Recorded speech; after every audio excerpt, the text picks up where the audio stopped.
remind you that in Haifa, for the first meeting, we did a presentation with all our planning issues in Malta. We actually covered the whole gamut of all the legislation that has to do with planning. I'm sure you all remember, yes? No? Yes. Okay, yes, good. In Volos, we did another step forward, and we presented the case study. And in our case, the case study is actually the Grand Harbor of Malta, as you, I'm sure, again, all know.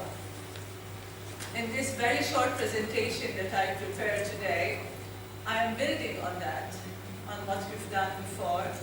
And in this session, I am presenting the issues that came out of the last step of this project, which in our case was actually the stakeholder survey. And what I'm doing today is I'm grouping all the problems we came across and showing them bit by bit to actually explain what are our issues, our coastal zone issues that we are dealing with in Malta. I'd like you to remember this picture because I will show other pictures that will jar very much with this picture. This is the Grand Harbor. You've seen this picture before. This is a very old fort, Fort St. Angelo, and this is where we live, in Sangria. We live and work at the top of the hill here near the church, and we actually have lunch here every day. So on this side there is a yacht marina, and on that side there is an industrial zone. Actually it's dry docks.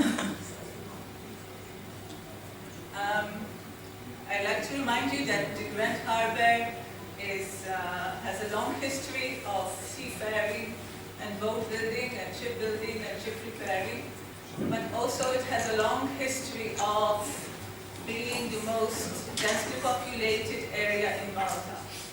It provided jobs, still does provide jobs. It provided jobs for a large community. Before the airport was built, this is where the boats brought in goods and materials and food from other countries. So it is really, has a long history as being a hub, yeah? And an important place, an important area for Maltese history and Maltese present economy too.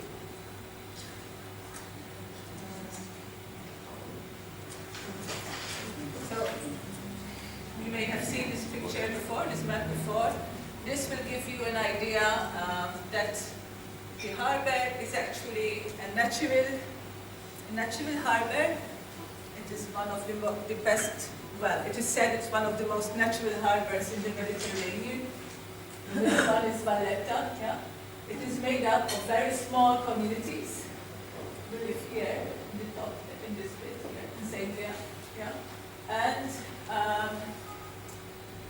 it's an area, though small, it has different activities, very dense different activities in different parts of this harbor.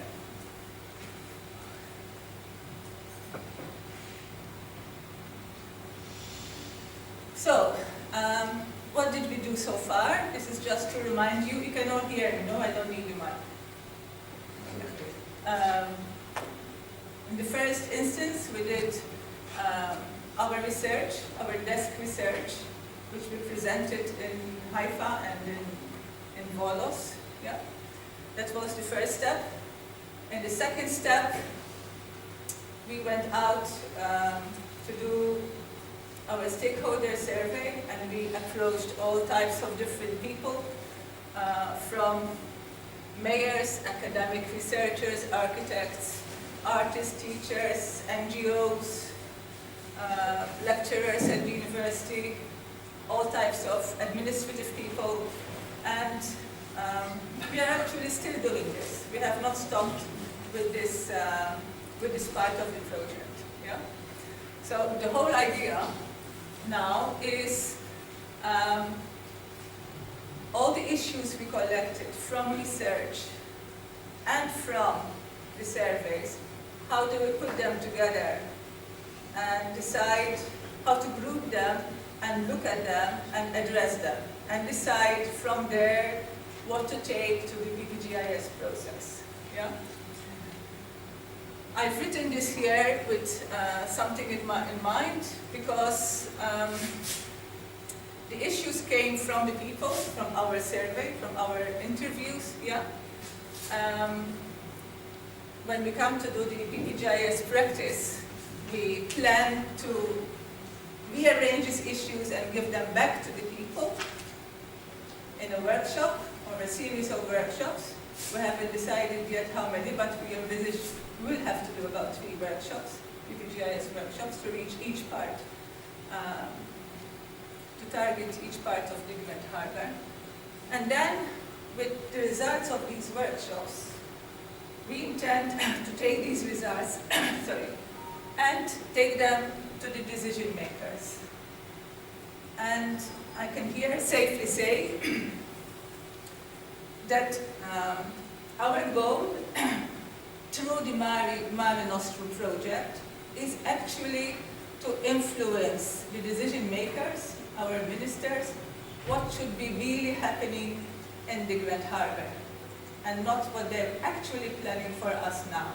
So this is actually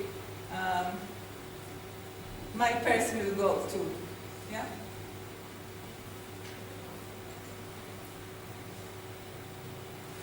So what are the emerging issues? We had 3 emerging issues that may be very familiar to most of you.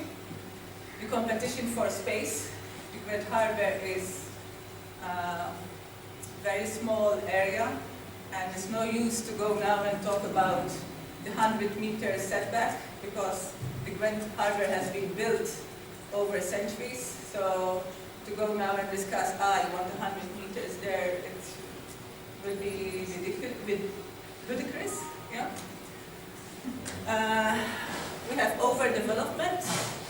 This is also a very big issue, even though we are, it's a very densely populated area. There is still overdevelopment going on, which is actually the wrong development. And in relation to Mare Nostrum, we have a very poor planning process, which we would like to address during the lifetime of this project. So, competition for space. Yeah? On one side, we have yacht marinas. On the other side, we have a power station, and we have a dry docks. And this is in the middle of a residential area. It has always been there. But what is happening now is that people are more ready to complain if there is grid blasting happening in the dry docks, which produces harmful effects. There is also the power station, which was supposed to be closed down a few years back, but is still there, spewing pollution. Yeah? There is, of course, noise. Recently, we had a new phenomena in the industrial zone, in the dry docks. Before, we had ships to repair. Now we're seeing oil rigs. This is new. These huge things that are making noise for 24 hours, and they look very ugly. Aesthetically, they look very ugly in the Grand Harbor.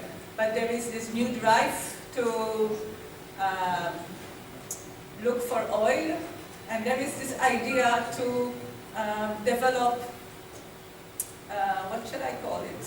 The oil industry, facilities for oil industry, and all the administration to do with the oil industry also in the Grand Harbor. And this is an issue that we will be addressing, I think, in the very near future.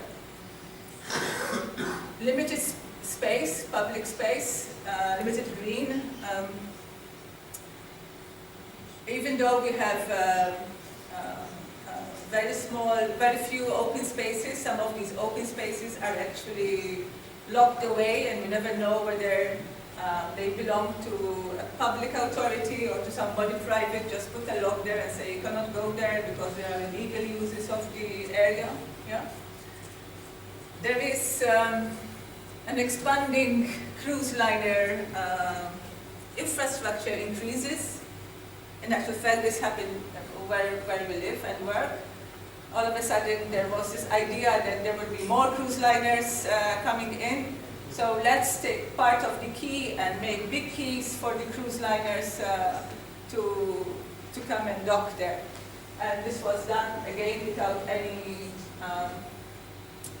thinking for the local community, because they decided, oh, if we build, if we have cruise liners coming in this part of the harbor, we also need to organize the traffic, because the tourists will come down from the cruise liners, they come into coaches, and then we have to take the coaches through the local residents' main streets. And all of a sudden they changed the road signs, and one became one way, another one became another way, and there is a lot of traffic congestions every time there is a cruise liner, which doesn't happen every week. Thank God. It happens once every 2 months now. So the planning to increase to use land, precious coastal land, to build quays for the cruise liners was actually very short-sighted. Privatization of the coast. This is, again, it's happening very fast in the harbor area. Part of the Grand Harbor is derelict. Before it was a thriving business for keeping things in the warehouses that came by ships. Now things come from the airport, so these warehouses are derelict and left there. So there are really large areas of derelict warehouses where new business consortia were granted the lease of these places for 99 years with the premise that they do something there with them. Yeah. So again, this is in the middle of where people live, and these consortia are not consulting anybody, they just decide what should be happening there and developing it. What I learned, actually what we learned in the surveys that we did, that this consortia did not only get the land part, the coastal part of the land, did not just get these warehouses, but they also have rights over the foreshore, the coast. So there was somebody we know that actually Suzanne interviewed an NGO who were interested to set up a water polo pitch for the youth of the area, and they were told you cannot put a water polo pitch in this part of the sea because now that part of the sea also belongs to the consortium. And nobody knew this. So this was, things are happening fast in the area, and we don't know what is happening, you know. I talked about the spaces. Perhaps I should talk about the maritime hub. Around the time the Mare Nostrum project started, there was in the newspapers that expression of interest were being published for business-oriented tenders or expression of interest to be submitted to the Ministry of the Economy, of what could be the best possible use to set up a maritime hub in a part of the harbor. And at the time, I jumped this high because I thought, oh no, what is next? So I immediately made an appointment with the minister, and I went presenting to him the Mare Nostrum project, and also the idea of doing public consultation and PPGIS, and he showed interest, politely maybe, I don't know. And he told me, yeah, okay, why don't you write me one page about your ideas of what is going on? Because my idea was that the next step, when they will go to the tendering stage, I was interested that in the tenders there will be some of the things written in these tenders that will be protecting the coast and also doing things in a, how shall I say this, that is local community friendly, right? And from one page, just finished up 6 pages, and we kind of wrote position papers between us. There were many of us discussing this, and we wrote details line by line how we envisage what should happen in the maritime hub area, the area that is envisaged for the maritime hub. This is a no dry docks area, it is no longer in use. It's a prime area in the harbor, and I fear what will happen there, because the Prime Minister is talking about, oh, it would be nice to have skyscrapers here, and here he meant the Grand Harbor. And somebody else in the newspaper wrote recently, oh, the oil industry will flourish and we will use this area as administration for the nascent oil industry, it was called. So there is already these conflicts. We are trying to raise interest with the local communities of what should happen where we're living, whilst big business people and ministers are thinking very differently from us. So this is the situation at the moment. Thanks. So, overdevelopment. You wouldn't imagine that overdevelopment can still happen in the Grand Harbor, but it does.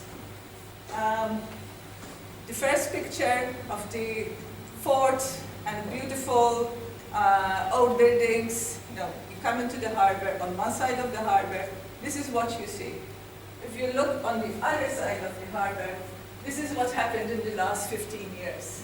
This is Tinia Point, where building was very fast. In actual fact, it destroys the views from Valletta. Valletta is a World Heritage Site. But of course, if you live in Valletta and you look across, this is what you see. A very intensely built up area. And skyscrapers, really high, and hotels, and I don't know what. And what is also, for me, not understandable, is that it seems to have, if you own a place there, you have status. And this is for me something I don't understand. Yeah? You own a place there, you buy it for double the price of anywhere else, and it's so it also shows that such buildings are very much in demand. Yeah? Traffic congestions, okay, they build up new cities without taking care that new cities bring in more cars, more car parks, more traffic congestion. This happens all the time. And the overdevelopment here, this is new. This is meant to be. This is Metropolis skyscraper that is in Ziva, one part of the other part of the harbor. Even the model like that, it doesn't show that right around the building there are actually houses. But the model they bring in the newspaper is this. That it seems there is no houses around them, but there are. I mean, this is. There was a lot of what do you call it, protest not to have this bill, but I think it passed now. So that it passed. The Metropolis one, yes, this one passed. Okay. Even though in Malta we have 17% of empty properties, and we really don't need any more. Buildings. We don't really need any more houses, but we have a very strong construction lobby, and as you know, construction lobbies give money to political parties, to both of them. So this circle keeps on going. Sorry? 17% of all property in Malta? 17% of properties in Malta are empty. What? There are 17% of properties. 1/7. 1/7. 1 out of 6. Sorry? 1 out of 6. Yes, which is quite a lot. And this is not considering that certain people have 2 properties. This is permanently empty. This is permanently empty. And then there are those that have summer properties. This does not include summer residences. Sorry, This figure does not include summer summer residences. residences. So 17% of permanently empty properties for some reason or other.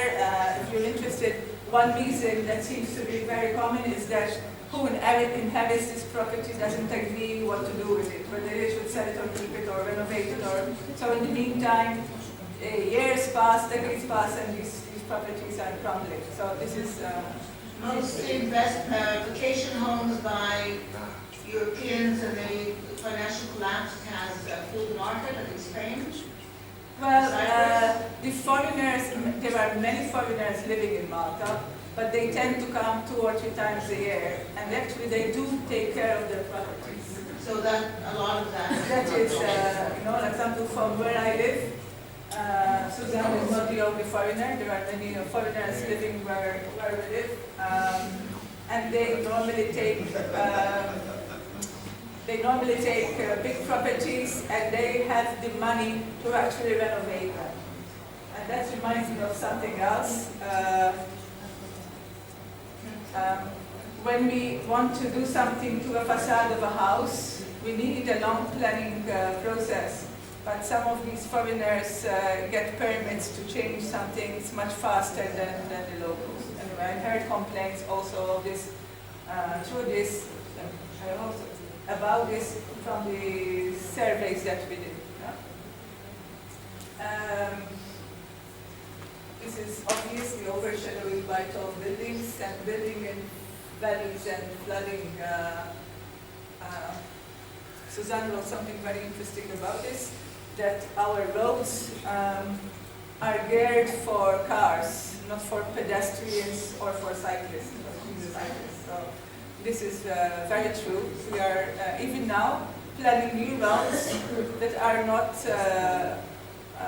that are more car friendly than actually pedestrian or cyclist. Poor planning process. This morning somebody talked about regeneration and gentrification. Who was it? Who talked about this?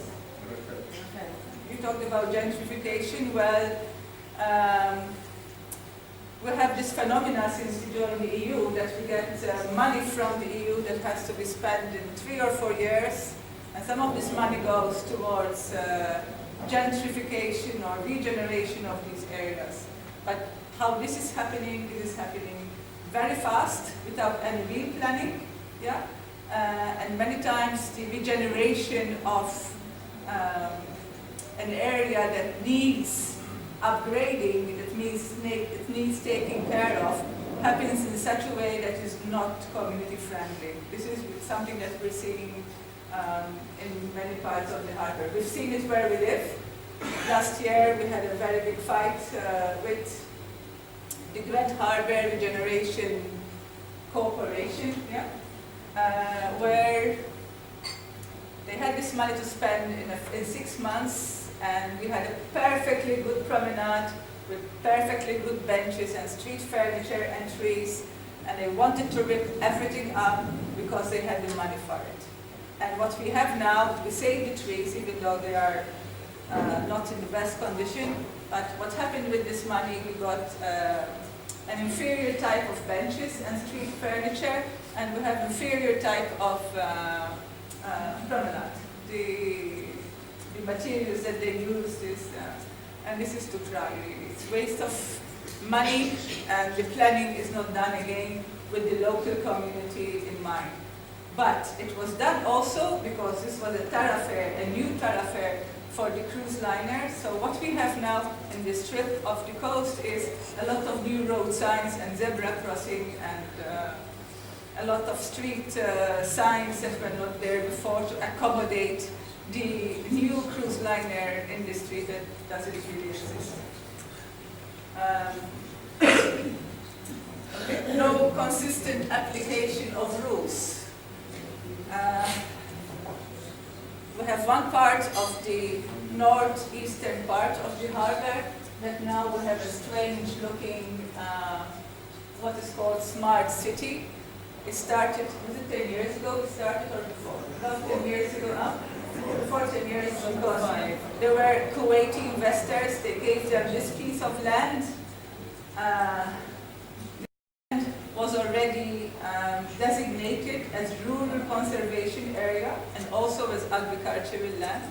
But these rules were overruled and they started building, and if you go there now you wonder what is smart about the city, because it's neither smart and there is no city, except at Christmas for some strange reason they inaugurated the biggest fountain that dances with the music.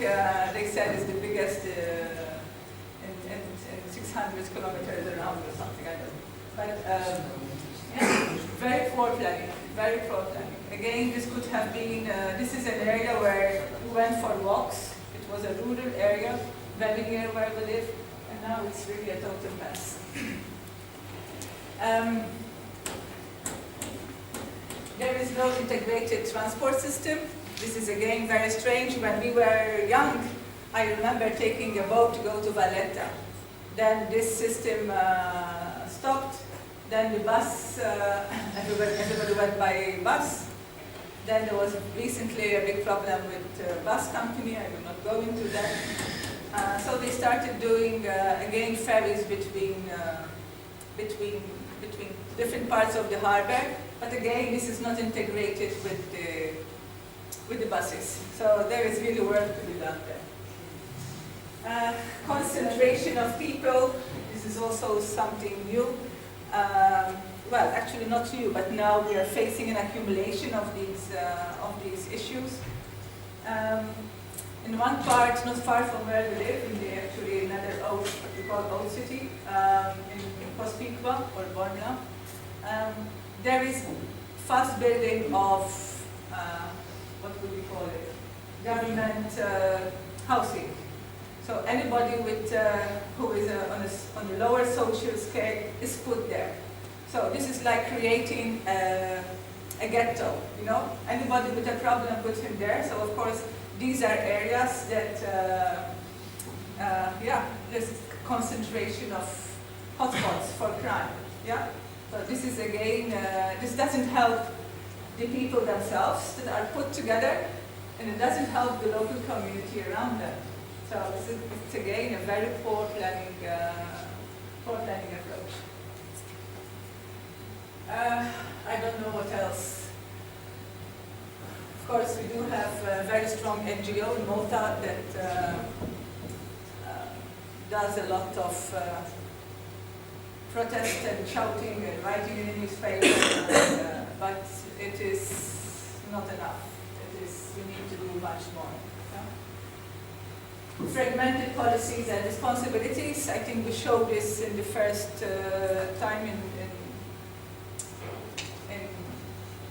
Haifa and also in Bolos.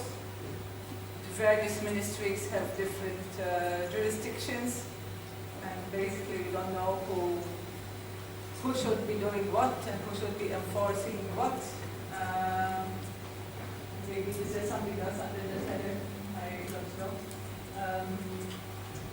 But we need to really grab the whole issues and start deciding who is responsible. Because this idea no ministry is responsible, I believe comes a time where we have to address this also. So, what I'm talking about, this is what we are dealing with. We have overdevelopment, competition for space, poor planning process, and we need a new vision. We need to look at all the problems in a different way. This idea that, yeah, as I said, nobody is responsible, has to stop. You recognize yourself? I don't.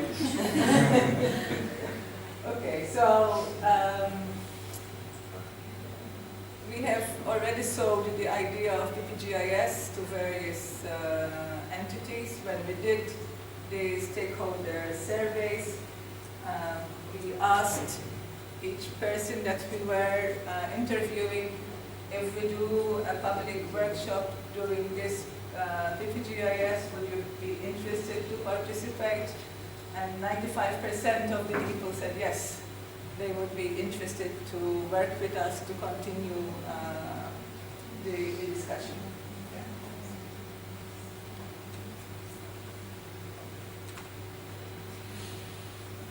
So after a lot of brainstorming,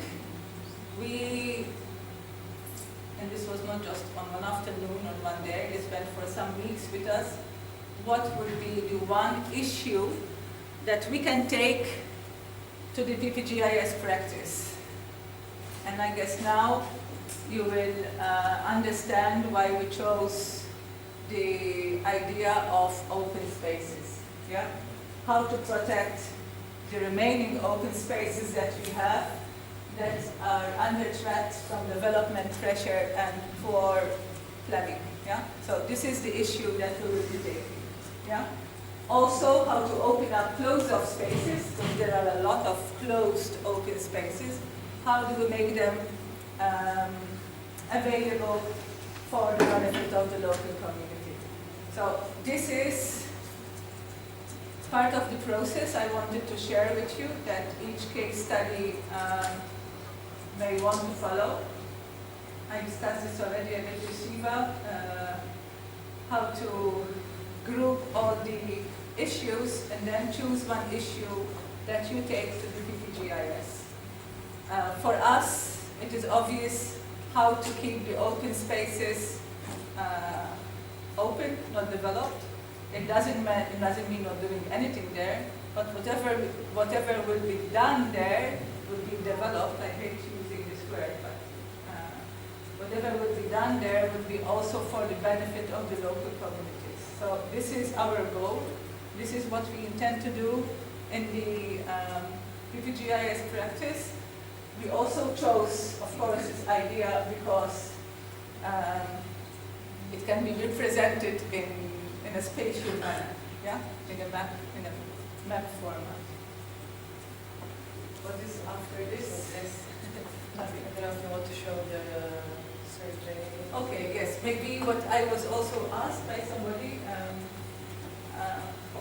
Somebody was telling me that, and this may be also complementary to my presentation here, that when we went to do these interviews with the different stakeholder and local community, what we did, we actually changed some of the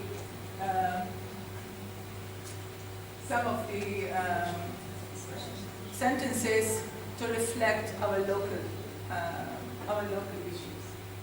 So we substituted the word coastal zone in the interview to Grand Harbor. Make it, this is what we are discussing. And instead of talking about policy, we said,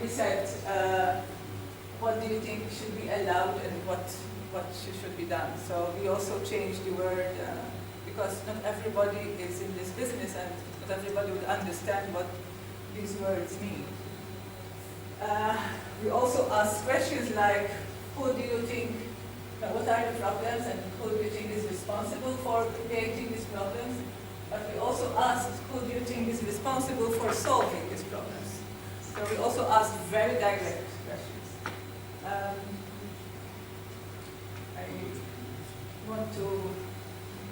What was very interesting also, besides the fact that we asked people, how do you see yourself solving this problem?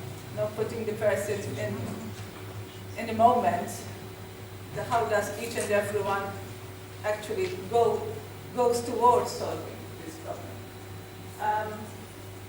What was very interesting for me was that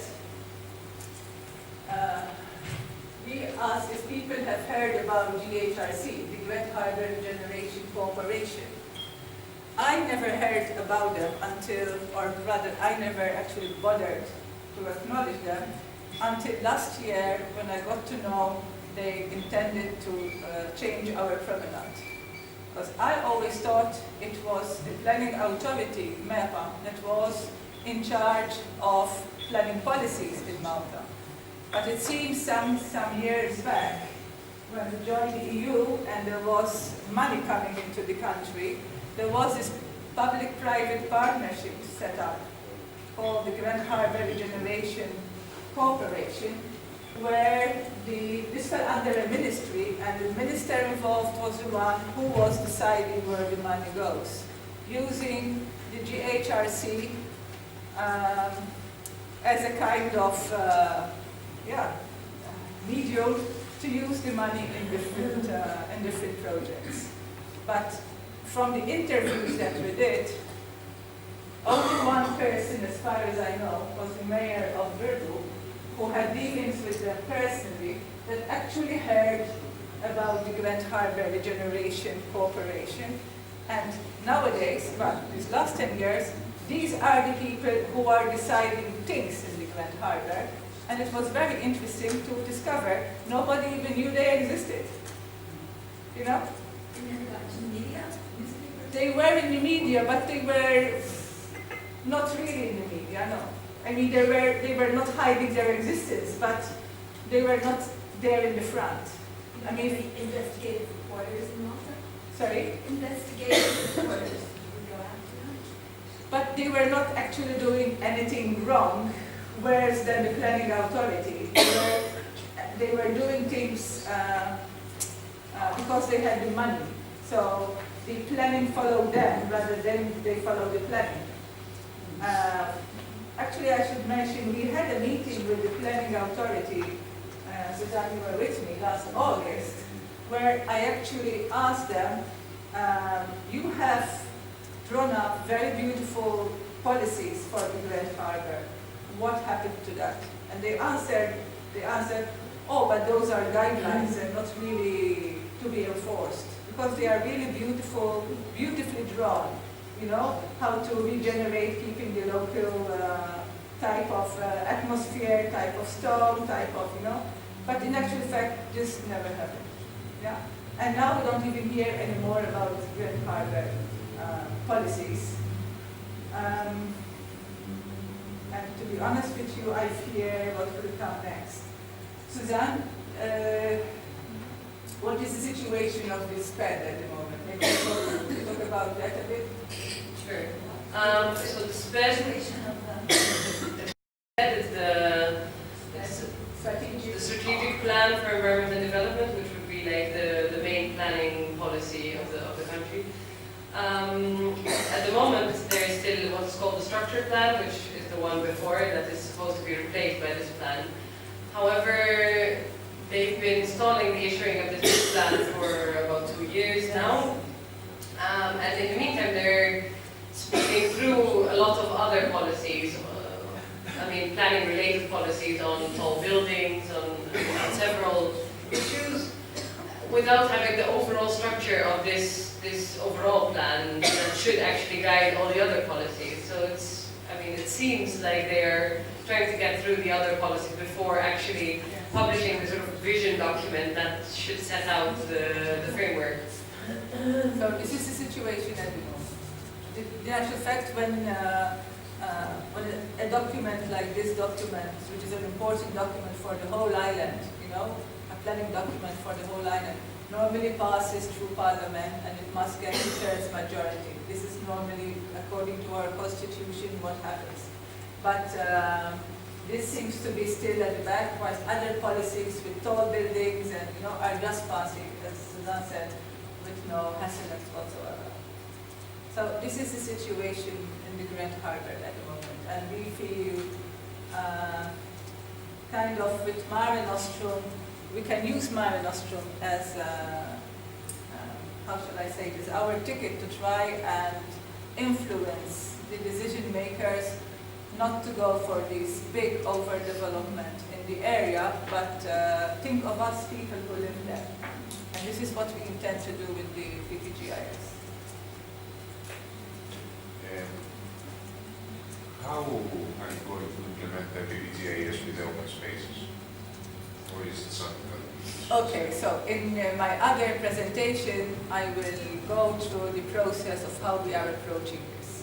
So in this, thank you for this, in this presentation, I showed that through our desk research and through our interviews, we have grouped the issues that emerged from all this together, and we came up with one issue that we want to take to the people to be addressed, an issue that concerns everybody in the area, the open spaces. So this was a process that made us decide what is the issue we should take to the PPGIS. Yeah, and then in the other presentation, I will explain the step by step how we're going to go around.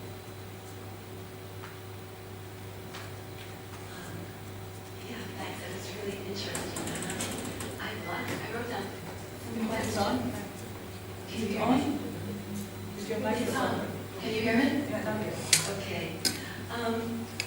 You say you have strong NGOs, but there seem to be some gaps in the way they work. What do you think they need in order to empower them? So in case, I mean, what else do you think they should be doing that they're not doing? And what things aren't they doing because they don't have any legal standing to do? The NGOs? Well, the actual fact, there are many NGOs, but there is one very strong NGO who is actually doing everything. This is run by one woman, and she is very active in dealing with it. But unfortunately, what is happening now, there is fast development everywhere. Yeah, she's every day basically at the planning authority battling with the decision makers, with the planners of what should not happen where. This is what she is doing. She is building a very slowly she's accumulating a large membership and making people aware of what is going on. The thing is, it has to come from the people, because local interests, local business interests have always been very strong. And to change that is not easy. Okay, on one hand, it has to come from the people, but on the other hand, once you have an active NGO, this is what happened in Israel, who starts to have a lot of success in battling with the government and winning, then the public sees that it is possible and there are other ways to do it. So my question is, why are they in court? Is it because there's like, you can't say that what the government is doing is a violation of the law? The fact there's no laws that would obligate the government to have public participation, objections. I don't really understand. Well, the thing is, I think in Israel it's very special to have this NGO that is very active and having a lot of experience. What is happening with, I was talking about our planning laws, but our courts are also not very well, nobody's very willing to go to a court, and because a court case can drag on for many years. This is actually her experience as an NGO. It is, yeah, you are right, of course. Can I add to what you just said? Okay, just to reiterate, of course, in Israel, this is very well documented how NGOs have reached fantastic successes in the country. That reaches Malta as well through the Israeli Economic Bulletin, which praises the work of organizations like the SPNI, but still that reaches academics or scientists like myself in Malta, and that doesn't really reach the general public. I think there is hope. If we look at Israel, it took also 25 years in Israel to reach where you are today, so I think we should not look at Malta and expect the same thing to happen. I think it needs time to build up, and we've seen enormous progress in certain areas in Malta, particularly in relation to waste management. The landfill in Malta, which is not a landfill because they were dumping on top of the topography, became the highest hill on the island.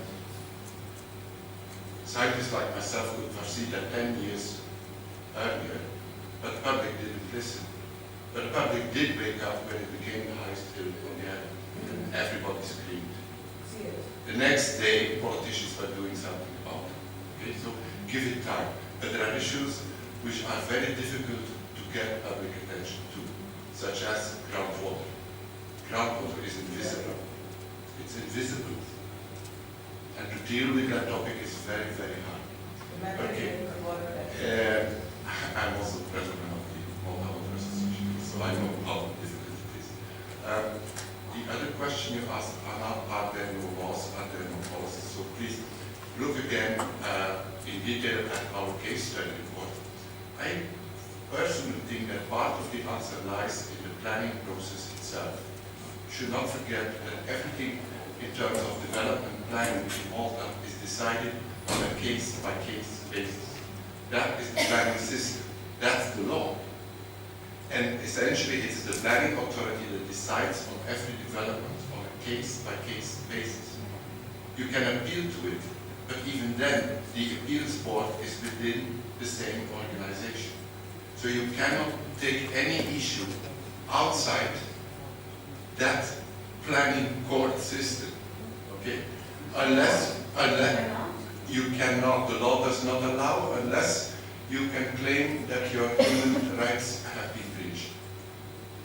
Okay, so this is very important because when you ask us, for example, to look at court decisions, that is one of the difficulties. You won't find court decisions because there are no cases brought to the court unless they involved breach of human rights. And the few cases that have happened and have been taken to the court in the past are actually in our case study report as well. So the report we submitted some maximum. It involves, Suzanne will recall that perhaps, but it involves some land ownership rights on the sister island in Gozo, which were an issue that one was compensated and not the other. So they claimed breach of human rights. Off track. I just wanted to add a comment to George's because he asked about the issues, and Anna explained to you the process by which we selected the issue to be taken to the PPGIS.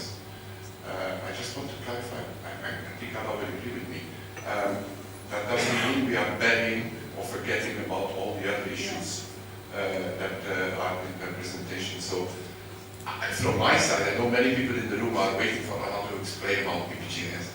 From my side, I'm really waiting for people to explain what's in the toolkit, because hopefully in this toolkit we will be able to address all the other issues, because Anna has only addressed one of them, which she, and I believe is one that is suitable and appropriate in the case study of Malta to be taken to the PPGIS.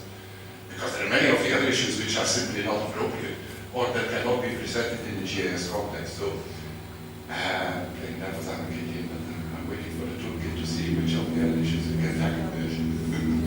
You and all are supposed to make the toolkit, don't make it for us. No, sorry, that is not IRMCo. IRMCo is for the PPGIS. Oh, also the toolkit now, you have I wasn't aware we are responsible for the toolkit. No, you're saying you're waiting for the toolkit, but the toolkit is a collective effort. Yeah, sure. Well, then I just want to ask one more question, I'm sorry. He's talking louder, folks. So, following Dirk's remark regarding tools, what I wrote down is, what tools would you suggest for overdevelopment? You put down overdevelopment as one of the biggest problems. And I wrote down, what tools do you suggest for